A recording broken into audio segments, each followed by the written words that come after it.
नमस्कार दोस्तों, स्वागत है आपका एक बार फिर से। आज की ये कहानी जो मैं आपको सुनाने जा रहा हूँ, यह कहानी बहुत ही ज्ञानवर्धक कहानी है।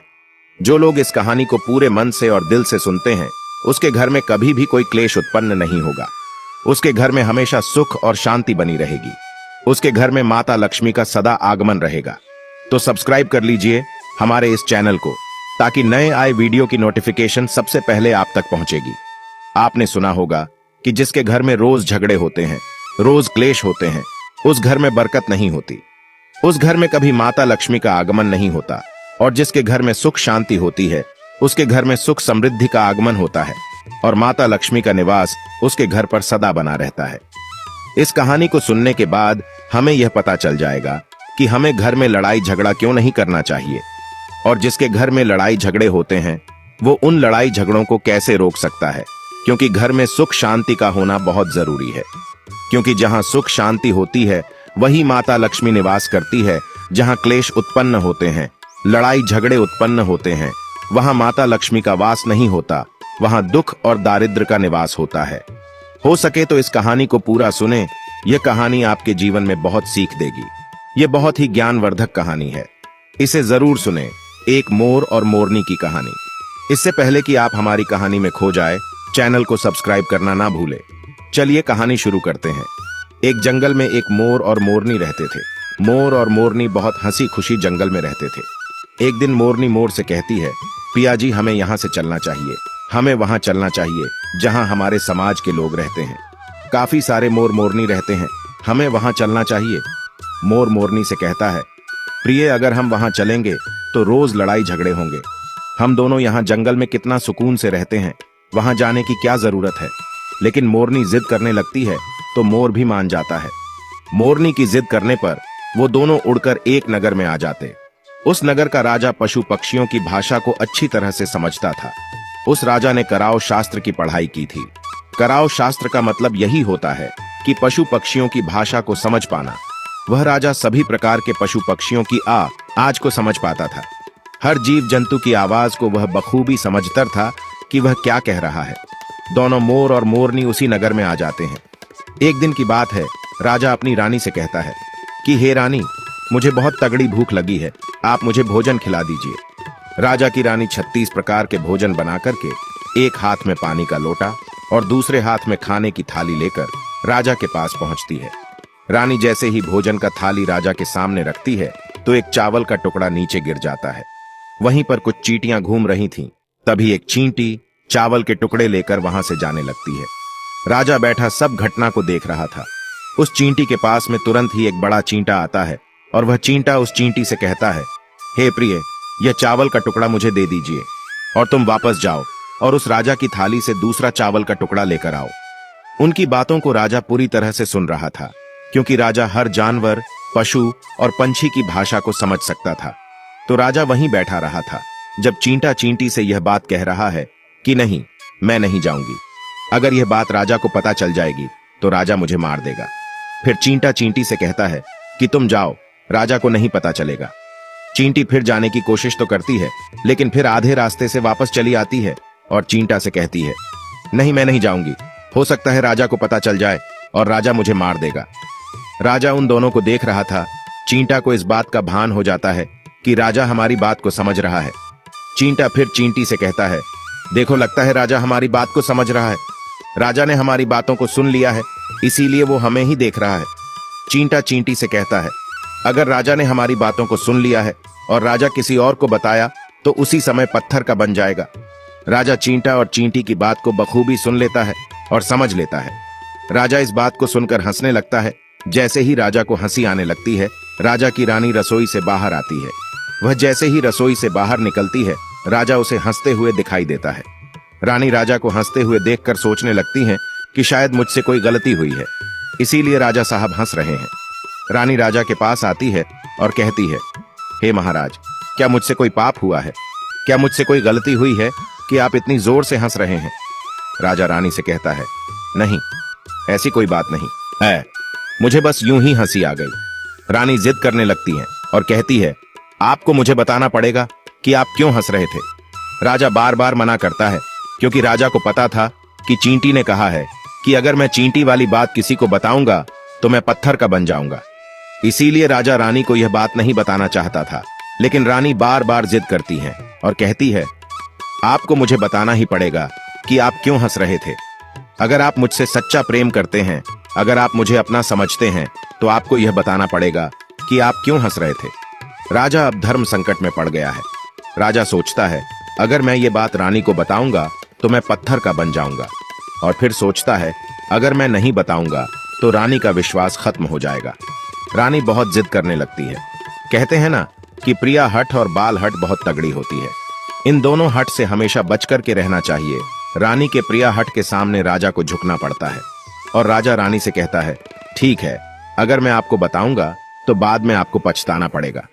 रानी कहती है कि अभी तो आप कह रहे थे कि कोई बात नहीं है, अभी आप कह रहे हैं कि मुझे पछताना पड़ेगा। रानी कहती है कि जरूर कोई तगड़ी बात है, और रानी और ज्यादा जिद करने लगती है। तब राजा कहता है कि तब ठीक है, अगर आप नहीं मान रही है तो चलिए मैं किसी जंगल में आपको एक बात बताऊंगा। राजा रानी रथ पर सवार होकर के जंगल के लिए निकल जाते हैं। जैसे वो घोर जंगल में पहुंच जाते हैं, तब राजा सारी बात रानी को सुनाने लगता है। जैसे ही राजा थोड़ी थोड़ी बात रानी को सुनाते गया, वैसे वैसे वो भी धीरे धीरे पत्थर का बनता गया। जैसे राजा ने आधी बात रानी को सुनाई, वो भी आधा पत्थर का हो गया। राजा फिर रानी से कहता है, हे रानी, मैं धीरे धीरे पत्थर का बनता जा रहा हूं, तुम बाद में बहुत पछताओगी। रानी कहती है, हे राजा साहब, हे महाराज, थोड़ी सी बात बची है, आप उसे भी सुना दीजिए। राजा पूरी बात बता देता है, और राजा पूरा पत्थर का बन जाता है। रानी की इस जिद के कारण राजा पूरा पत्थर का बन जाता है। रानी रोने लगती है, और रानी उस पत्थर को हिलाने की कोशिश करती है, लेकिन भारी भरकम पत्थर कैसे हिल पाती, क्योंकि राजा बहुत ही भारी था। राजा पत्थर का बन जाता है, और उधर रानी सर पटक कर रोती है, छाती पीटती है, विलाप करती है, और किसी जीव जंतु से सहायता के लिए गुहार करती है। इन सब कहानी को मोर और मोरनी बखूबी देख रहे थे, अपनी आंखों से देख रहे थे। रानी के विलाप को देखकर मोर मोरनी को दया आ जाती है। मोर मोरनी से कहता है, ये होता है प्रिय हठ। अपनी इसी प्रिय हठ की वजह से हम उस जंगल में कितना खुशी खुशी रहे थे और यहाँ चले आए।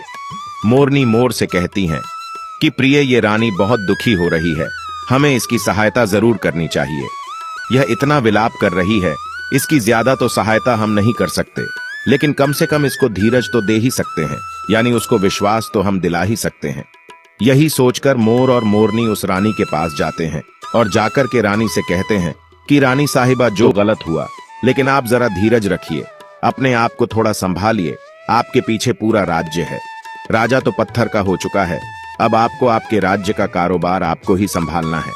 रानी मोर मोरनी की बात सुनने के बाद कहती है, भाई मोर मोरनी, मैं अपने आप को कैसे संभालूं, क्योंकि अब तो मेरा संसार ही उजड़ गया, क्योंकि मेरा पति परमेश्वर पत्थर का बन चुका है, और मैं क्या करूं।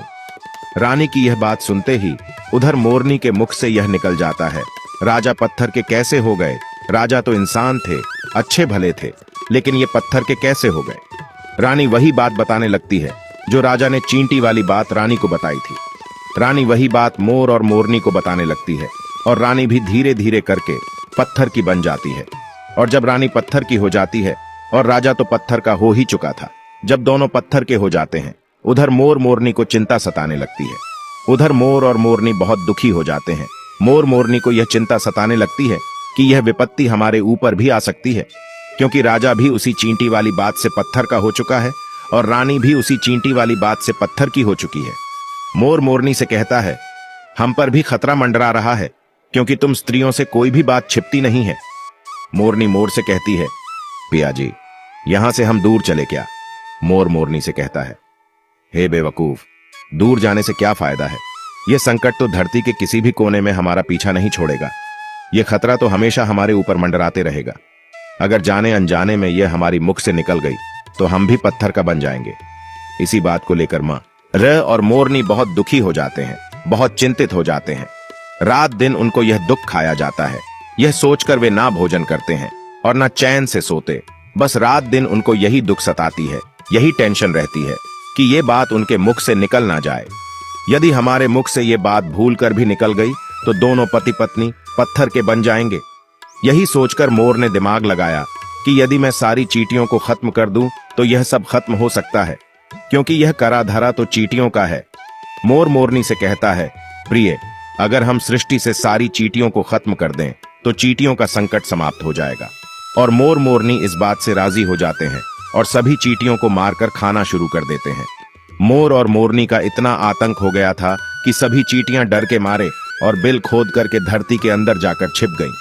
मोर और मोरनी ऐसी निगरानी रखते हैं कि उन्हें जहां भी चींटी दिखती है तुरंत दबोच लेते हैं।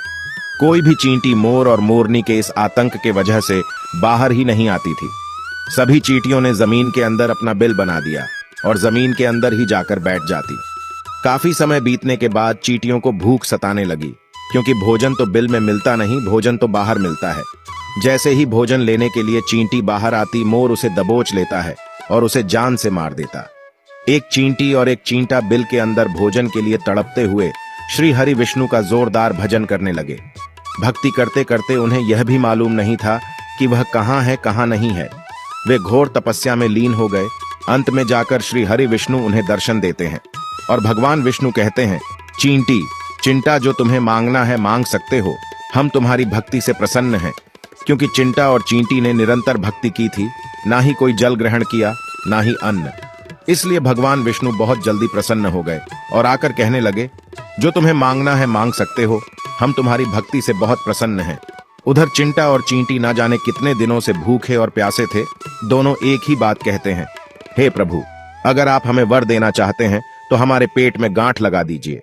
उन्होंने सोचा, अगर हमारा पेट नहीं होगा तो हम बाहर क्यों जाएंगे और मोर मोरनी हमें नहीं खाएंगे, इसीलिए उन्होंने मांगा, हे प्रभु, हमारे पेट में गांठ लगा दीजिए। भगवान विष्णु कहते हैं, तथास्तु, और चींटियों के पेट में गांठ लग जाती है। आज भी उन चींटियों के पेट में गांठ लगी हुई है, चींटियों का पेट नहीं होता। फिर चिंटा और चींटी भगवान विष्णु से कहते हैं, प्रभु, हमारे पेट में तो गांठ लग गई है, लेकिन अभी भी हमें मोर और मोरनी से खतरा है। मोर और मोरनी हमारे इंतजार में अभी भी ऊपर जमीन पर बैठे हैं और जैसे ही वे लोग हमें देखेंगे वो हमें मार देंगे।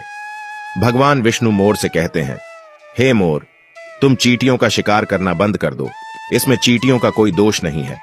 जो दोषी था वो राजा था, क्योंकि राजा ने कराव शास्त्र की पढ़ाई की थी, इसीलिए वह सभी जीव जंतु की भाषा को समझने में सक्षम था। उसके साथ साथ वो जिन भाषा को समझता था उनका रूप बदलने में भी सक्षम था। पशु पक्षियों का वह रूप धारण किया करता था और जब वह राजा रूप धारण करता था उन पक्षियों के साथ संभोग भी किया करता था।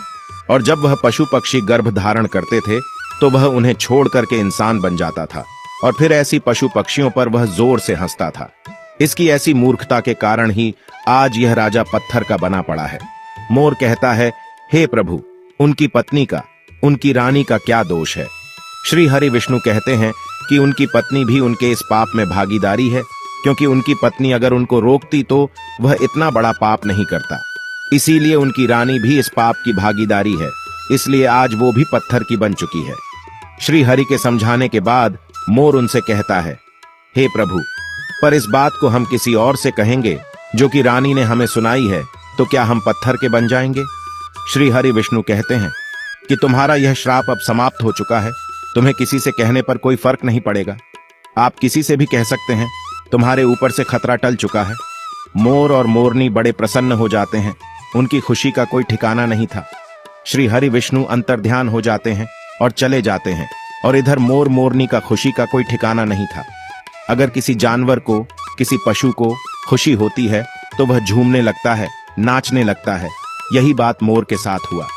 मोर को जब यह पता चला कि उनके ऊपर से खतरा टल चुका है तो वो खुशी में नाचने लगा, जोरदार नाचने लगा। उसकी खुशी का कोई ठिकाना नहीं था। वह खुशी के मारे पागल हो रहा था। फिर जैसे ही मोर खुशी के मारे अपने पैरों के नीचे देखता है कि फटे बदसूरत पैर मोर के बने हुए थे, मोर अपने पैरों को दे कर रोने लगता है। मोर सोचने लगता है कि पहले मेरे पैर इतने सुंदर थे, लेकिन आज इतने फटे और गंदे कैसे हैं? मेरा पूरा बदन सुंदर है, लेकिन मेरे पैर इतने फटे और बदसूरत कैसे हैं? मोर के पैरों के फटने का कारण चींटी खाना था, क्योंकि उसने बहुत सारी चींटियां मार मार कर खा गई थीं और मोरनी भी उन्हें खा गई थी, इसीलिए उनके पैर फट गए थे। आज भी कोई इंसान अगर चींटी खाता है तो उसके शरीर में छोटे छोटे दाने पड़ जाते हैं। यदि आप ज्यादा मात्रा में चींटी खाओगे तो आपका बदन भी फटने लगेगा। सांप कैंचुली क्यों छोड़ता है? क्योंकि सांप चींटी खाता है और इसीलिए उसके शरीर में फट जाता है, अलग हो जाते हैं। इसी तरह मोर के पैर फट गए थे और वे बदसूरत हो गए थे, इसलिए मोर अपने पैरों को देखकर जोर जोर से रोने लगा। मोरनी मोर को धीरज रखवाती है और कहती है, जो हुआ वो तो हो गया, रोने से क्या होगा। मोर नाचता और जोर जोर से रोता है, इसलिए उसकी आंखों से आंसू की धारा बह रहे थे। मोरनी मोर को धीरज रखवाती है और उसके आंसुओं को नीचे गिरने से रोकती, लेकिन रोक नहीं पाती।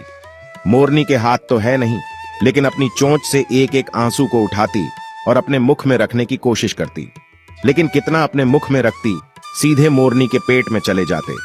इस तरीके से हर बार मोरनी मोर के आंसुओं को रोकती और मोर नाचता और खूब जोर जोर से रोता।